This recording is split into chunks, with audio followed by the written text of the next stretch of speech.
नमस्कार। प्लानिटेक्स में आपका स्वागत है और हमेशा की आपसे निवेदन है प्लानिटेक्स को सब्सक्राइब करें, बेल आइकन को जरूर दबाएं, हमारे वीडियोस को लाइक करें एंड फ्रेंड्स एंड फैमिली के साथ शेयर करना भी नहीं भूलें। दोस्तों, आज दो छोटी छोटी इंपॉर्टेंट खबरें हैं जिस पर बात करते हैं, हम लोग चर्चा करते हैं और ये दोनों ही बहुत इंपॉर्टेंट है और जो हुआ है वो भारत के फेवर में ही हुआ है। पहला तो एक है कि मॉरिशस के प्रधानमंत्री भारत आए हुए थे और भारत ने एक $680 मिलियन का जो है एक पैकेज मॉरिशस को दिया है। क्या किस पर्पज से दिया है, किस क्या क्या उससे काम होंगे, उसके बारे में हम लोग जानेंगे। भारत के लिए मॉरिशस और दूसरी खबर जो है वो नेपाल से रिलेटेड है, जहां पूरा बवाल कई दिनों तक कटने के बाद जो है वहां सुशीला कार्की, जो वहां की पूर्व मुख्य न्यायाधीश सुप्रीम कोर्ट की रह चुकी हैं, वो कार्यवाहक प्रधानमंत्री बन चुकी हैं वहां की, और उन्होंने बनने के बाद कहा कि 6 महीने में वो इलेक्शन करवाएंगी नेपाल में। तो आइए इस दोनों खबरों पर चर्चा करते हैं। पहला तो है कि मॉरिशस के प्रधानमंत्री भारत आए हुए थे और मॉरिशस के साथ क्या बातें हुई हैं वो करते हैं। आखिर मॉरिशस इतना इंपॉर्टेंट हमारे लिए क्यों है? एक तो सबसे बड़ी बात है कि 70% पॉपुलेशन जो वहाँ की है वो भारतीय मूल की है। 70% जी हाँ। वो किसी जमाने में ब्रिटिशर्स जो है उनको ले गए थे एज ए केन की खेती होती थी, ब्रिटिशर्स तो यही करते थे और उसके लिए लेबर यहाँ से जबरदस्ती उठा के ले गए थे। अब वो गए वहाँ तो वहीं बस गए, उनकी कई एक जनरेशन वहाँ पैदा हुई और वो बाद में जब आज़ाद हुआ तो वहीं पर हैं, रह रहे हैं। लेकिन वो गए थे भारत से, उनको ब्रिटिशर्स ने जो है जबरदस्ती उठा के ले गए थे यहाँ से गन्ने की खेती के लिए, ताकि चीनी का प्रोडक्शन करके जो है इंग्लैंड ले जाया जा सके। वो यही करते ही थे, भारत में भी यही करते थे, मॉरिशस में भी यही किया उन्होंने। तो वहां पर हमारे लिए क्या मतलब कि जो है मॉरिशस भारत के लिए इंपॉर्टेंट क्यों हम जानते हैं। ये 22 मई की खबर है, इसे शुरुआत करते हैं। पहले की खबर थोड़ा यूके ने जो है यूनाइटेड किंगडम के कंट्रोल में ही मॉरिशस हुआ करता था, तब इससे जो आज़ादी मिली थी। यूके ने जो हाँ एक बहुत इंपॉर्टेंट जो है, काफी दिनों से इस पर विवाद चल रहा था यूके और मॉरिशस के बीच में, जो है चागोस आइलैंड्स हैं, ग्रुप ऑफ आइलैंड्स हैं, चागोस आइलैंड्स बोलते हैं उनको। वो मॉरिशस के मेन जो मॉरिशस का आइलैंड है उससे काफी नॉर्थ तरफ पड़ता है, नॉर्थ ईस्ट तरफ नॉर्थ तरफ पड़ता है। बेसिकली वो मालदीव ग्रुप आइलैंड्स जो हैं उसके नीचे आता है। ये मॉरिशस का रहा है शुरू से और ब्रिटिशर्स ने उस पर कब्जा कर रखा था, इसलिए नेचुरली ये उनके अंडर में रहा। और फिर मॉरिशस ने जो है जब को उन्होंने आज़ादी दी तो ये चागोस आइलैंड को उन्होंने आज़ादी को नहीं दिया मॉरिशस को, वो अपने कब्जे में ही रखा। और उसी चागोस आइलैंड के एक आइलैंड है जिसको बोलते हैं दिएगो गार्सिया, जिस पर अमेरिका ने बहुत बड़ा अपना नेवल बेस अड्डा जो है, सैन्य बेस बना रखा है, नेवल और एयरफोर्स का सैन्य बेस बना रखा है। और वो अभी भी 99 ईयर्स के लीज पर ले रखा है, उस पर कुछ अभी नहीं है। वो जब 99 ईयर खत्म होगा तभी, और अमेरिका को कौन भगा सकता है, लेकिन उन्होंने जबरदस्ती कब्जा कर रखा है। लेकिन और जो आइलैंड्स हैं चागोस आइलैंड्स के जो है, और जो छोटे छोटे आइलैंड्स हैं सारे, वो जो है मॉरिशस को लौटा दिए गए हैं। अब वो मॉरिशस का ऑफिशियली और मॉरिशस का पार्ट हो गया है और भारत ने इसको वेलकम किया है, क्योंकि इसके लिए भारत ने मॉरिशस का पक्ष लिया था। मॉरिशस के लिए बड़ी मतलब कि जो है भारत ने जो है एक लॉबिंग की थी यूके में कि नहीं, इसको जो है हमें लौटाना चाहिए, यूके को, मॉरिशस को आपको लौटाना चाहिए। और फाइनली जो है वहाँ के कोर्ट ने भी इसका ऑर्डर दिया कि नहीं, आप लौटाएं उसको। अल्टीमेटली जो 22 मई को जो है हैंडओवर हुआ किसको, मॉरिशस को। तो भारत और मॉरिशस के बीच में जो रिलेशन जो है वो ऐसे नहीं है। Chagos Archipelago Agreement, Decolonization, Security, and India's role. Historic deal: UK transfers sovereignty of Chagos Island to Mauritius, ending decade-long dispute, completion of decolonization. जी हाँ, बहुत लंबे समय से ये चल रहा था। जो है चागोस आर्किपेलागो को जो है पर क्लेम कर रहा था मॉरिशस। क्लेम क्या कर रहा था, उन्हीं का था ही, उन्होंने आज़ादी दी, वो सब एरिया नहीं उन्होंने छोड़ा था। फाइनली जो है 22 मई को जो है यूके ने उसको छोड़ दिया, एग्रीमेंट हुआ और उन्होंने दे दिया यूपी को। और मॉरिशस बोलता है कि कंप्लीशन ऑफ डीकोलोनाइजेशन है, करीब करीब ये। जी हाँ, उस एरिया में जितने उन्होंने कोलोनाइज जो साउथ इंडियन ओशन में कर रखा था, उसको जो है डीकोलोनाइजेशन इसको कहा जा रहा है। इसी में डियो गार्सिया है, joint UK US base. UK नाम मात्र का है, मेनली यूएस का ही बेस है। To remain for 99 years securing global and Indo Pacific security. जी हाँ, उन्होंने global and Indo Pacific security का बहाना देकर के जो है उसको अपने कब्जे में रखा है। बेसिकली क्या है, उनका वहाँ से उनका सेंटकॉम, सेंट्रल कमांड जो उनका चलता है, जिससे पाकिस्तान, मिडिल ईस्ट, भारत, ये सब एरिया में जो है कुछ करना हो, मिलिट्री ऑपरेशंस करना हो उनको, तो वहाँ से नेवल और एयरफोर्स जो है बड़ी तादाद में वहाँ तैनात रहते हैं, उससे वो एक्शन ले सकते हैं। इसलिए वो छोड़ने वाले नहीं है उस आइलैंड को, डियो गार्सिया को जो है।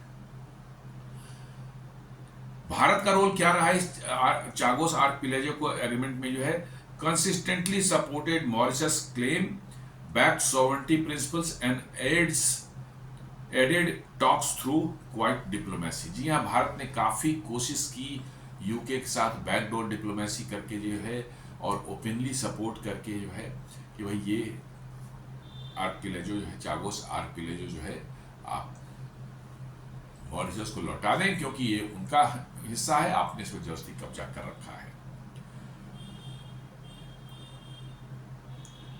और अभी मार्च में जो है प्रधानमंत्री जी जो है गए थे वहां पर मॉरिशस में, जो है prime minister Narendra Modi honoured with ceremonial medal during Mauritius national day celebration. 12 मार्च को वहां पर गए थे और वहां उनका बड़ा वेलकम हुआ। उनको जो है सेरेमनियल मतलब कि जो है मेडल्स उनको प्रदान किए गए मॉरिशस द्वारा जो है।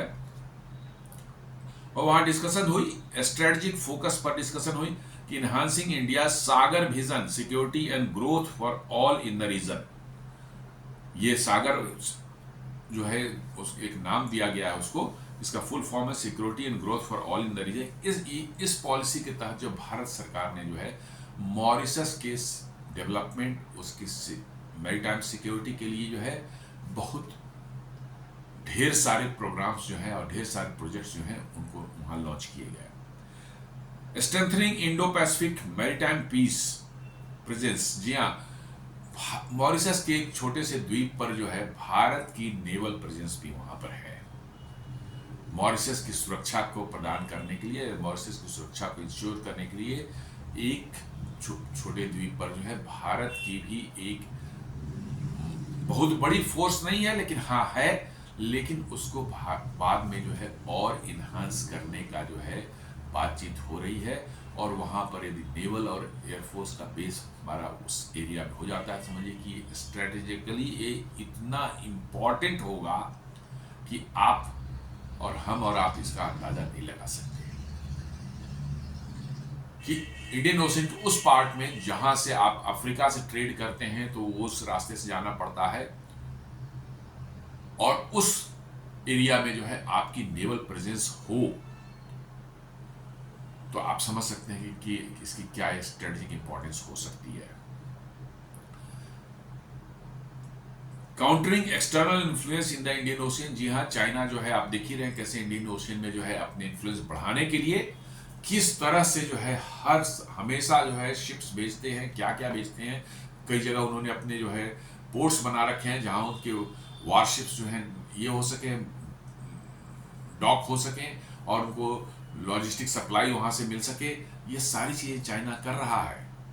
जी हाँ, हम्बन टोटा आप देखें श्रीलंका में, जिबूटी जो देखें अफ्रीका, हॉर्न ऑफ अफ्रीका में जो उन्होंने बना रखा है, और एक ग्वादर में जो पाकिस्तान में उन्होंने बनाया है। ये सब इसी के पार्ट हैं कि कैसे इंडियन ओशियन में हम इन्फ्लुएंस अपना बढ़ाएं और भारत को कैसे घेरे, क्योंकि इस एरिया में भारत ही एक ऐसा देश है जो चीन को मात दे सकता है और चीन को जो है काउंटर कर सकता है। और इसलिए भारत को घेरने के लिए जो है वो हर तरह तैयारियां कर रहे हैं, और भारत भी चीन को घेरने की तैयारियां अपनी तरफ से कर रहा है, जिसके तहत जो है आप देख लेंगे कि अंडमान निकोबार के गलतिया बे में जो है बहुत बड़ा मतलब कि जो है ट्रांसशिपमेंट पोर्ट बन रहा है, और साथ साथ एक बहुत बड़ा नेवल बेस भी बन रहा है, और एयरफोर्स बेस वहाँ पर ऑलरेडी है, और ये बिल्कुल स्टेट ऑफ मलाक्का के बिल्कुल माउथ पर है, बिल्कुल बैठा। उसी तरह से जो आप हम लोगों ने जो है फिलीपाइंस को जो है हम लोगों ने ब्रह्मोस भी सप्लाई किया है, वियतनाम को भी करने वाले हैं, थोड़ी बहुत कॉमर्शियल निगोशिएशन बाकी है, इंडोनेशिया को भी करने वाले हैं। ये सब के सब ऐसे देश हैं जिनको चाइना ने धमका रखा है, और उनकी सुरक्षा के लिए और चाइना को काउंटर करने के लिए भारत इन देशों का ले रहा है। और हमने भी चाबहार में पोर्ट बनाया है, हमने ओमान के साथ हमारी एक स्ट्रेटेजिक पोर्ट पर स्ट्रेटेजिक टाई अप है, जहां हमारे वारशिप जाके वहां लगते हैं। तो इस तरह की व्यवस्थाएं भारत भी कर रहा है, और इसी के तहत जो है मॉरिशस के भी एक आइलैंड पर जो है भारत का नेवल प्रेजेंस है, और शायद भविष्य में वहां पर एक एयर स्ट्रिप भी बने, जहां से एयरफोर्स की भी जो है वहां प्रेजेंस होगी। हिस्टोरिकल एंड कल्चरल बॉन्ड तो मॉरिशस साथ इतना है कि शायद दूसरा कोई देश ऐसा नहीं है, नेपाल को छोड़ दें, जिसके साथ जो है इतना ज़्यादा हिस्टोरिकल एंड कल्चरल रिलेशन बना हुआ हो।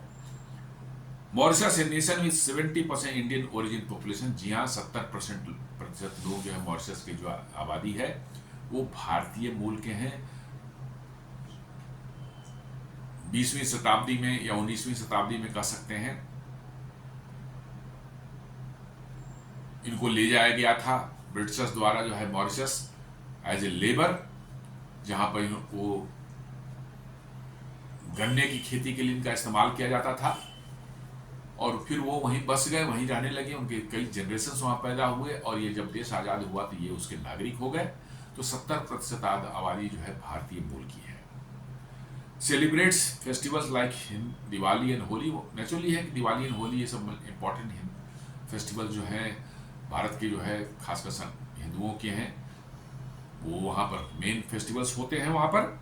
और Mauritius marks its national day on March 12, same as Gandhi Dandi March. 1930 के डांडी मार्च जो है 12 मार्च को हुआ था, जो है उसी दिन को वो नेशनल डे अपना मनाते हैं। और इसी नेशनल डे को जो है हमारे प्रधानमंत्री जी गए थे वहाँ पर, और उनको जो है honoured with ceremonial medal during Mauritius national day celebrations.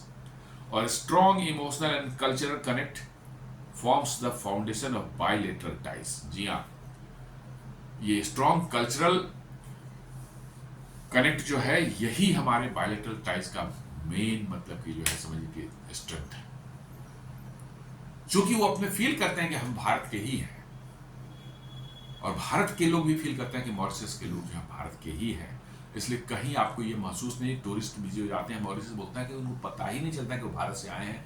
आप भारत में जैसे यूपीआई इस्तेमाल करते हैं, मॉरिशस में जाके यूपीआई खुलेआम किसी भी होटल, किसी टैक्सी वाले, किसी को भी आप दे सकते हैं, और बिल्कुल वो एक्सेप्ट होता है हर जगह। आपको पता ही नहीं चलेगा कि आप भारत से के बाहर आए हैं।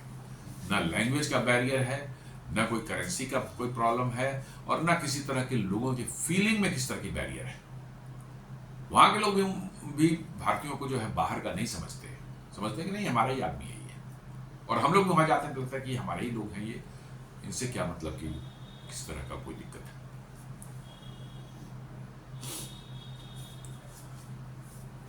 जो आज 12 मार्च को जो है 12 सितंबर को जो है हमारे जो प्रधानमंत्री जी जो की मुलाकात जो हुई थी, इनके साथ में जो है मॉरिशस के जो प्रधानमंत्री है,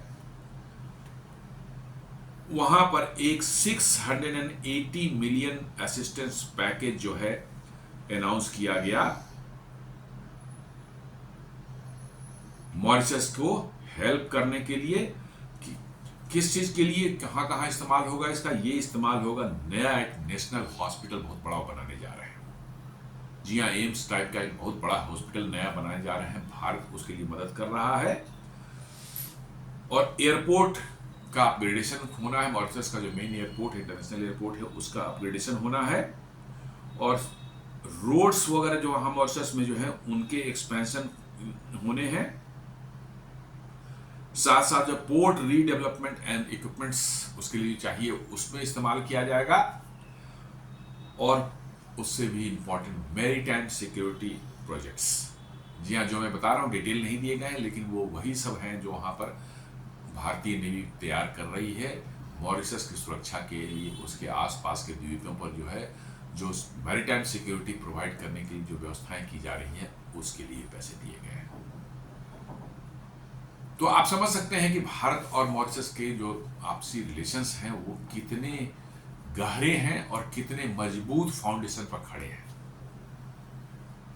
और इसलिए जो है भारत सरकार ने $680 मिलियन का जो है एक असिस्टेंस पैकेज उनको दिया है।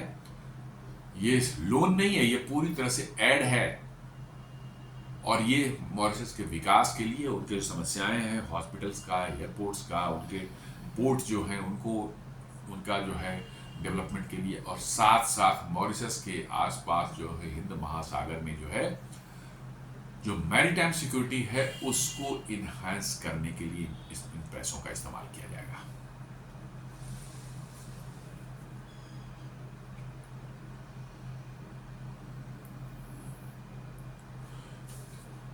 और साथ साथ जो है मॉरिशस के प्रधानमंत्री जी ने उन्होंने साथ साथ बैक किया है कि Mauritius backs Indian presence in Chagos. जी हाँ, फिर मैं बता रहा था कि चागोस आइलैंड्स के में से किसी एक आइलैंड पर जो है भारत का प्रेजेंस हो चुका है, वहां पर भारतीय नेवी का, उसको उन्होंने सपोर्ट किया है, कहा कि नहीं बिल्कुल सही है, भारत से हम कोई अलग नहीं है और भारत हमारी सुरक्षा के लिए तैयार है और हमारी सुरक्षा के लिए तैयार किया जा रहा, बनाया जा रहा है।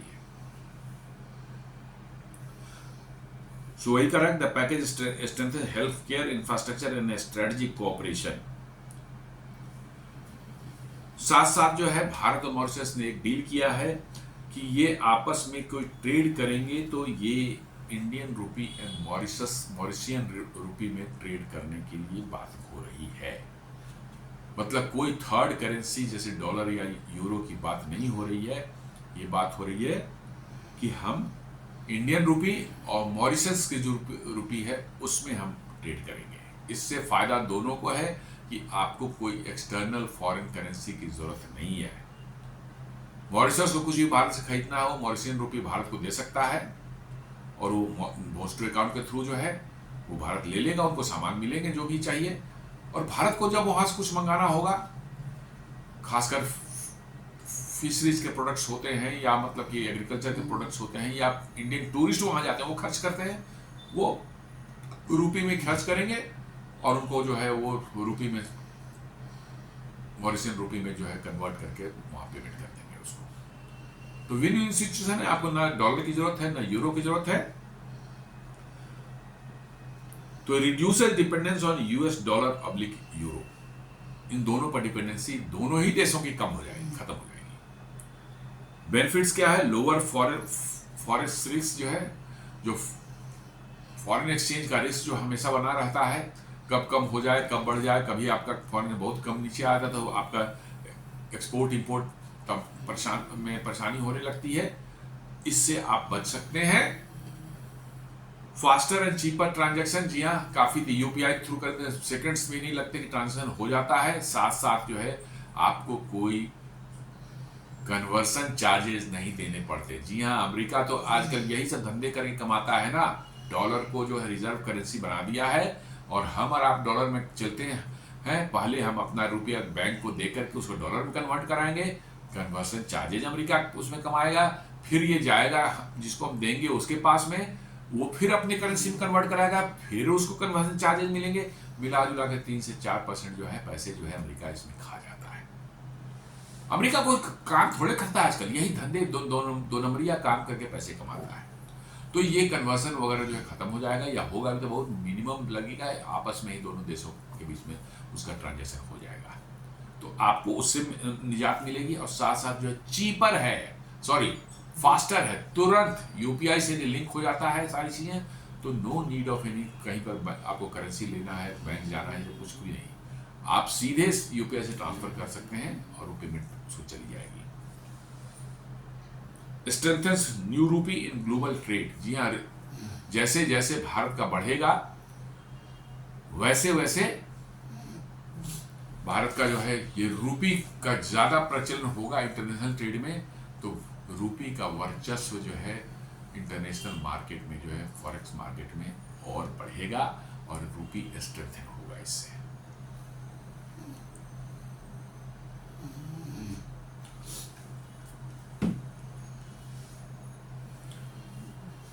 Strategic importance Chagos islands and China factor. Chagos archipelago home to Diego Garcia, ये मेजर यूके यूएस बेस, और इसी के एक आर्किपेलागो चागोस आर्किपेलागो के एक आइलैंड पर भारत ने अपना नेवल बेस बना रखा है छोटा सा, और उसको और इनहेंस किया जा रहा है ताकि मॉरिशस और उस एरिया में जो है मैरीटाइम सिक्योरिटी को इनहेंस किया जा सके।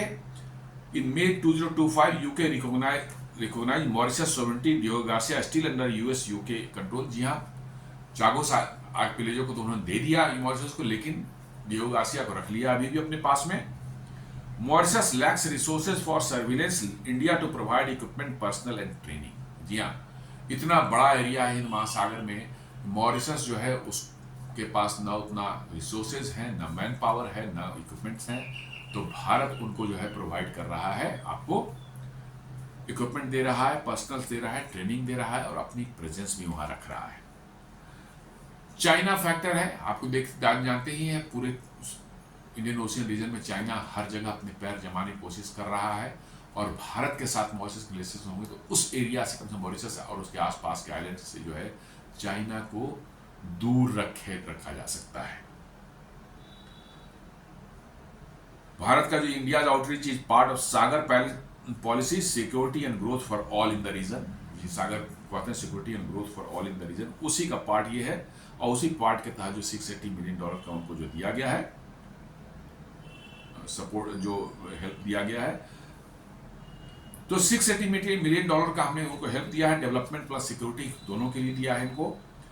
लोकल करेंसी ट्रेड में फॉरेन सॉवरेनिटी जो है इससे इन्हांस होगी, लोकल करेंसी में हम लोग मतलब कि जो है ट्रेड करेंगे, ये भी बात हुई है।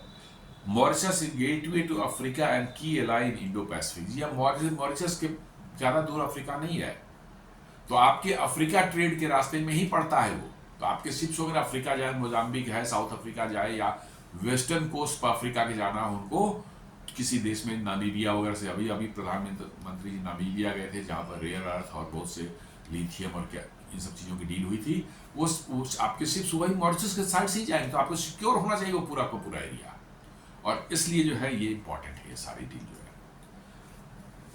की टेक अवे कह सकते हैं कि India is strengthening bonds of culture, economics and strategy simultaneously. जी हाँ, कल्चरल बॉन्ड्स तो हैं ही, इकोनॉमिक्स भी हम उसके साथ में इकोनॉमी भी अपनी जो उनके साथ जोड़ रहे हैं, और साथ साथ जो है अपनी स्ट्रेटजिक इंटरेस्ट को भी हम सर्व कर रहे हैं। अब दूसरी खबर पर आते हैं। सुशीला कार्की जी बनी है नेपाल की अंतरिम प्रधानमंत्री। जी हाँ, वहाँ सरकार तो कोई रही नहीं, सब तो भाग गए, प्रधानमंत्री भाग गए, उनके सारे मिनिस्टर रिजाइन करके भाग गए या भगा दिए गए। देयर इज नो वन, कुछ एमपीज वगैरह बचे होंगे, वो भी छुपे हुए हैं, कहाँ हैं कुछ पता नहीं है। इसलिए जो है अब कैसे देश चलेगा, नेपाल कैसे चलेगा, इसके लिए जो है एक अंतरिम प्रधानमंत्री बनाया गया सुशीला कार्की जी को। वो नेपाल के सुप्रीम कोर्ट की जो है चीफ जस्टिस रह चुकी हैं और बड़ी फेमस रही, बड़े उन्होंने करप्शन के अगेंस्ट में बड़े बड़े डिसीजंस वहाँ लिए थे। उन्होंने एक नेपाल के मंत्री को जेल ही भेज दिया था, और एक एंटी करप्शन जो ऑर्गेनाइजेशन वहाँ पर है, जैसे सीबीआई अपने है, वहाँ पर भी कोई है, उसके चीफ को जो है इन्होंने नौकरी से बर्खास्त कर दिया था, क्योंकि भ्रष्टाचार वो कर रहा था वो। तो काफ़ी कंट्रोवर्शियल रहा है इनका इसे, क्योंकि पॉलिटिशियंस नहीं चाहते कि इन चीज़ों पर जो है जुडिशरी वहाँ पर वो करे। पुष्पदहल प्रचंड जो है मतलब कि जो है जो पूर्व प्रधानमंत्री थे उनके जमाने में हुआ था ये सब काम, जो उनके मंत्री को जेल भेज दिया था इन्होंने, तो इसलिए पॉलिटिशियंस इनसे खुश नहीं रहते थे। अब अभी जो नेपाल में जो सारा प्रॉब्लम जेन जी जिसको बोलते हैं, जो यूथ का बोलते हैं, हालांकि मैं थोड़ा बहुत ज़्यादा एग्री नहीं करता इन सब चीज़ों से, जेन जी वगैरह सब उसमें फ्रॉड सब होते हैं ज़्यादा। अब उसके बाद समस्या होगी कौन प्रधानमंत्री बनेगा, तो बेसिकली जो है दो कैंडिडेट जो है, एक तो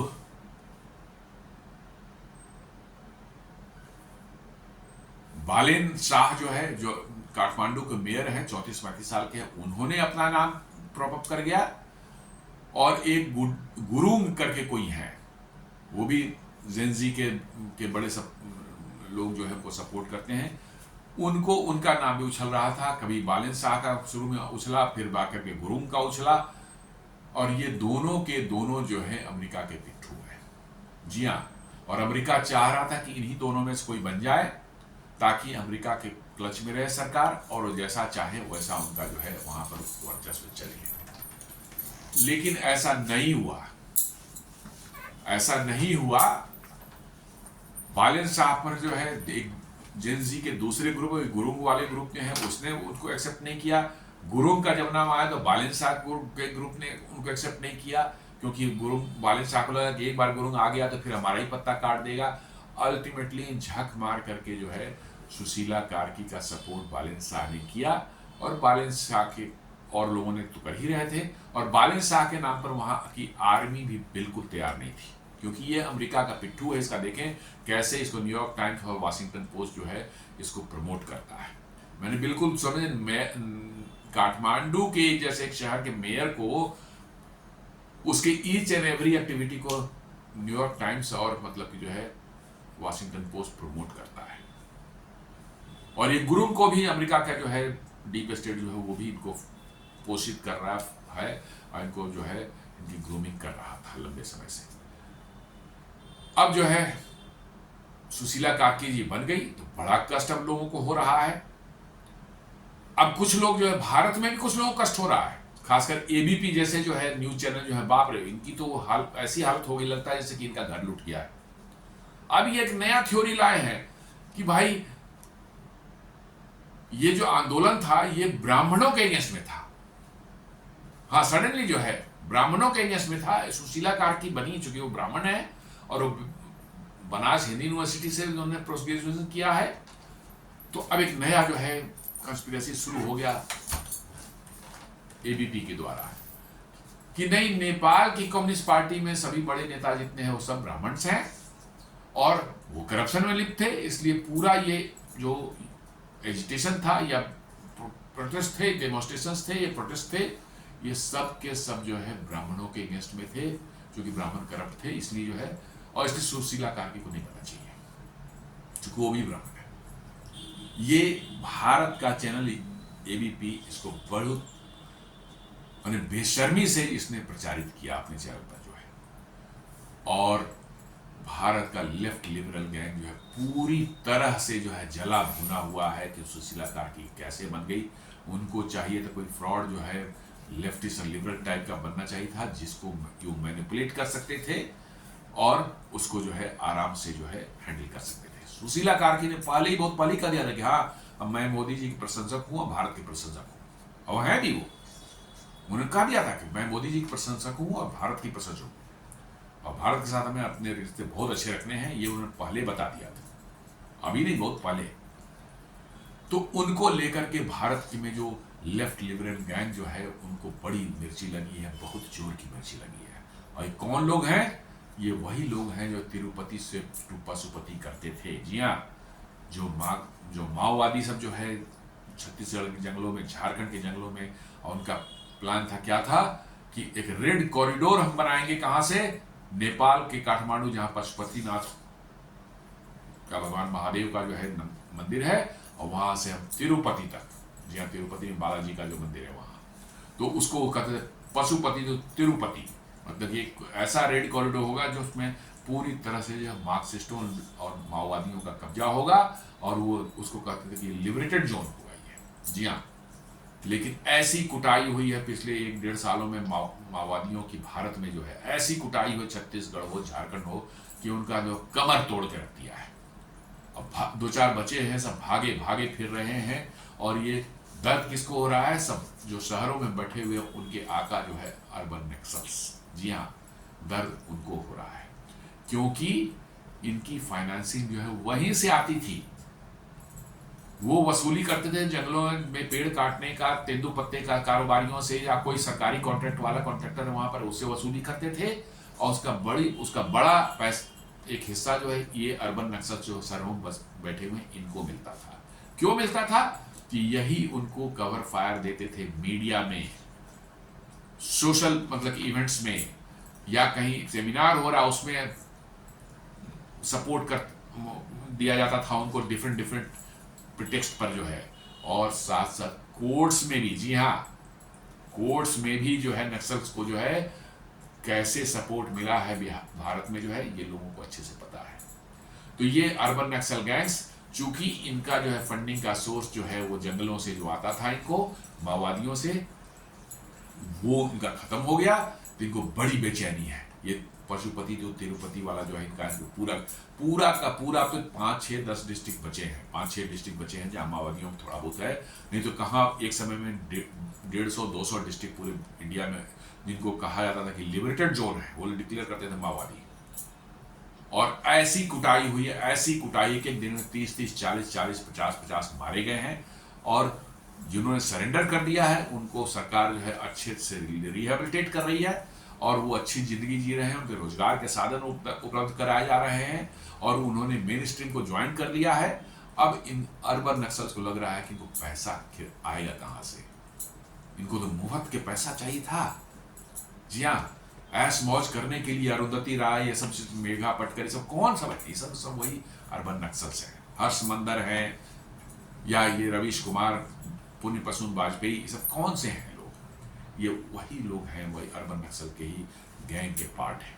तो इन अब अर्बन नक्सल को ये उम्मीद थी कि भारत, नेपाल में भी कोई हम माओइस्ट समर्थित जो है उसी तरह का कोई फ्रॉड को बैठाएं वहां पर, ताकि हम उसको अच्छे से हैंडल कर सके, अच्छे से उसको हम कंट्रोल कर सकें। लेकिन वो नहीं हुआ। एक टफ लेडी जो है सुशीला कार्की जी बन गई है वहां पर। इसको लेकर के भारी असंतोष इन लोगों में है, भारी क्षोभ है। अब एबीपी जैसा चैनल तो छाती पीट रहा है, उसके एंकर सब चित्रा त्रिपाठी और कौन कौन जो है पता नहीं क्या क्या बक रहे हैं, आपको समझ में नहीं आएगा। तो मामला नेपाल का है, और यहाँ कष्ट किनको हो रहा था? भारत के मतलब की जो है माओवादियों को। और सुशीला कार्की के बनने का जो है सबसे बड़ा मन वो है कि भारत के प्रति उनकी जो ये है एटीट्यूड है वो बिल्कुल एक डिफरेंट लेवल पर है। उन्होंने भारत में पढ़ाई की है, भारत में काफी समय गुजारा है, और भारत के प्रति जो है उनका जो है एक नजरिया निहायत ही पॉजिटिव, और एक मतलब कि भारत साथ जो है कल्चरल जो है एक जुड़ाव है, उसके तहत जो है वो उनका फीलिंग, उनके तहत उनकी फीलिंग है। लेकिन इन मक्कारों को जो है, भारत में बैठे हुए मक्कार सब जो हैं, ये अर्बन नक्सल जो है, इनको तो वहां पर धूर्त कोई चाहिए था, कोई मक्कार उस तरह का जो है माओइस्ट वहां पर चाहिए था, कम्युनिस्ट का चाहिए था, जो कि चाइना की तरफ से जो पैसे ले, इनको भी पैसे खिलाए, और ये उसका प्रचार करें मीडिया में, और उसको जो कवर फायर देने की कोशिश करें मीडिया में और इन सब चीज़ों में जो है, सोशल सारी चीज़ों में। लेकिन इनका जो है पूरा का पूरा जो प्लान जो है फेल हो गया। इनको इतनी मिर्ची लग रही है, इतनी मिर्ची लग रही है कि आप अंदाजा नहीं लगा सकते। तो किस तरह का यहाँ पर है, कहाँ बताइए कि ब्राह्मणों के अगेंस्ट में ये पूरा एजिटेशन था, ये कैसी नैरेटिव फैला रहे हैं। इसलिए एक सुशीला कार्की जो है वो ब्राह्मण है, और वो जो है इसलिए जो है उनका कहा नहीं, वो कम्युनिस्ट पार्टी के सारे नेता जो है मोस्टली जो ब्राह्मण हैं और बड़े करप्ट हैं, और उन्होंने करप्शन फैलाया है। अरे इतने दिनों तक तुमने कम्युनिस्ट पार्टी के नेताओं को कभी कुछ नहीं बोला। इतने दिनों तक जो है कम्युनिस्ट पार्टी जो है नेपाल के जो है लोग थे, यदि करप्ट थे, कभी भारतीय मीडिया वालों ने, ये अर्बन नक्सल्स वालों ने उनको बोला कि वो करप्ट है? नहीं बोला। जब उनको जूते मार मार करके निकाल दिया गया, भगा दिया गया, तब इनको याद आ रहा है कि वो करप्ट थे और वो ब्राह्मण थे। ये भी याद आ रहा है, वो करप्ट थे और ब्राह्मण थे, ये अब उनको याद आ रहा है। जब वो पावर में थे और सारा करप्शन और गंद फैला रहे थे और भारत के खिलाफ प्रोपेगेंडा चल रहा था उनका, एक शब्द इन लोगों ने नहीं बोला।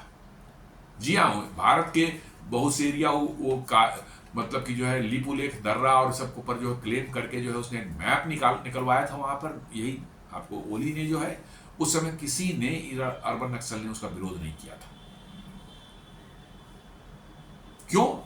वहां से इनको पैसे मिलते थे, क्योंकि वो चाइना का एजेंट था। वो चाइना उसको सपोर्ट करने के लिए इनको भी पैसे खिलाता रहा है और अभी भी खिलाता है इनको। तो ये जो है उस समय इनको याद नहीं था, लेकिन अब उनको डंडे मार मार के सड़क पर दौड़ा दौड़ा करके जो है उनको पीटा गया, उनको खदेड़ दिया गया वहां से जो है। अब इनको याद आ रहा है कि अरे रे, वो तो सब ब्राह्मण थे और साथ साथ भ्रष्ट भी थे, भ्रष्टाचार भी करते थे। इसलिए जब ब्राह्मणों के अगेंस्ट में पूरा एजिटेशन हो गया, जब एजिटेशन चल रहा था तब करें कि हाँ भारत में भी ऐसा हो सकता है, युवा भी यहाँ पर भी जो है इस तरह से सड़कों पर आ जाए तो क्या आनंद आ जाए, मतलब इनको मोदी जी को मत का कि सरकार को उठा ऐसी बातें कर। और जब अब मामला उल्टा पड़ गया तो अब ये मक्कार जो है कह रहे हैं कि ये एजिटेशन ब्राह्मणों के अगेंस्ट में था। पैसे के लिए अपनी जमीर तक को, अपनी मां बहनों को भी बेचने को तैयार हैं ये सब अर्बन नक्सल जो है। जी हाँ, मां बहनों को ही बेचने को तैयार है पैसे के लिए। इनको बस पैसा चाहिए, कहीं से ही पैसा आए, भारत के विरुद्ध हो चाहे देश के विरुद्ध हो, कुछ भी हो, ये करने को तैयार है।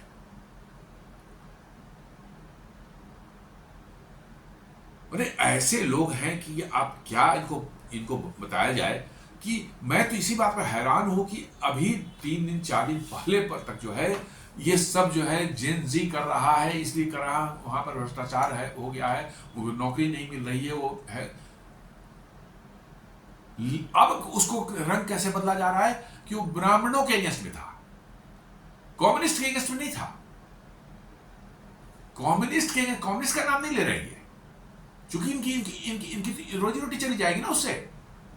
चाइना पैसे देना पड़े बंद कर देगा, बोला तो कौन कम्युनिस्ट को कैसे खराब कहा तुम?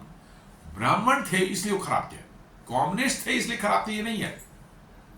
वो ब्राह्मण थे इसलिए वो खराब थे और उन्होंने भ्रष्टाचार किया और ये पूरा का पूरा एजिटेशन जो है ब्राह्मणों के अगेंस्ट में किया गया है। लेकिन मैंने बताया ना कि ये जो है मक्कार ऐसे हैं कि इनको किसी भी आप मैंने सिचुएशन को कैसे अपने फेवर में मोल्ड करना है, कोई भी किसी भी तरह का जो है ये प्रिटेक्स्ट लेकर कुछ भी बता सकते हैं, कुछ भी बना सकते हैं, किसी भी सिचुएशन को कभी भी घुमा दे सकते हैं। लेकिन फिलहाल जो है किसी भी तरह जो भी हुआ है ठीक हुआ है, अच्छा हुआ है। अब वो प्रधानमंत्री बन गई हैं, अब वो अपने देश को कैसे नॉर्मलाइज करती हैं और कैसे उन्होंने साफ आते ही कर दिया 6 महीने के अंदर जो है 6 महीने के अंदर जो है हम चुनाव करा देंगे। अभी हम एक टेम्प्रोरी जो है कैबिनेट बनाते हैं, केयर टेकर कैबिनेट बनता है जो कि देश को चलाने का काम करेगी 2-4-6 महीने जो उतना टाइम लगेगा। और उसके बाद जो है हम चुनाव करवाएंगे और जो चुनाव में जो सरकार बनेगी उसको सत्ता सौंप देंगे। तो दोस्तों ये था हमारा विश्लेषण नेपाल में और मॉरिशस पर जो है। मैं उम्मीद करता हूं कि ये विश्लेषण आपको पसंद आया होगा। आप हमारे वीडियो को लाइक करें, अपने फ्रेंड्स एंड फैमिली के साथ शेयर करें, हमारे चैनल को सब्सक्राइब करें और बेल आइकन दबाना बिल्कुल नहीं भूलें। धन्यवाद।